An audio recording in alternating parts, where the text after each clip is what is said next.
Hey, we are here in Gilberts, Illinois, and we're gonna go take a look at this house here, and we're just doing a quick estimate. I have a feeling it's just gonna be a pay for a day situation, about 600 bucks, doing some cracks. The house is a year old. The builder came in and refixed them.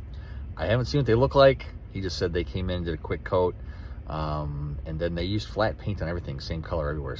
Sherwin-Williams CHB actually. So it should touch up, and that's what we're gonna price it out for, and then we'll do the option to repaint all the ceilings, because sometimes it doesn't touch up very well. So we'll price it for doing the touch up on there since it's that CHB flat, and then we'll have a line item to do the whole thing. So let's go take a look to see how this looks.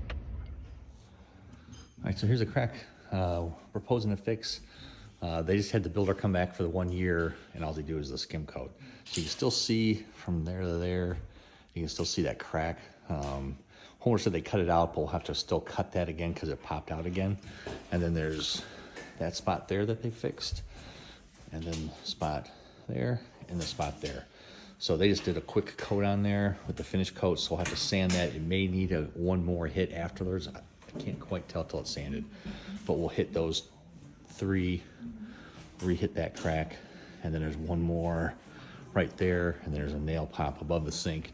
Sand it, quick coat of primer, and they use CHB for everything. So you should be able to touch everything up, so that's how we're initially going to give the pricing on that.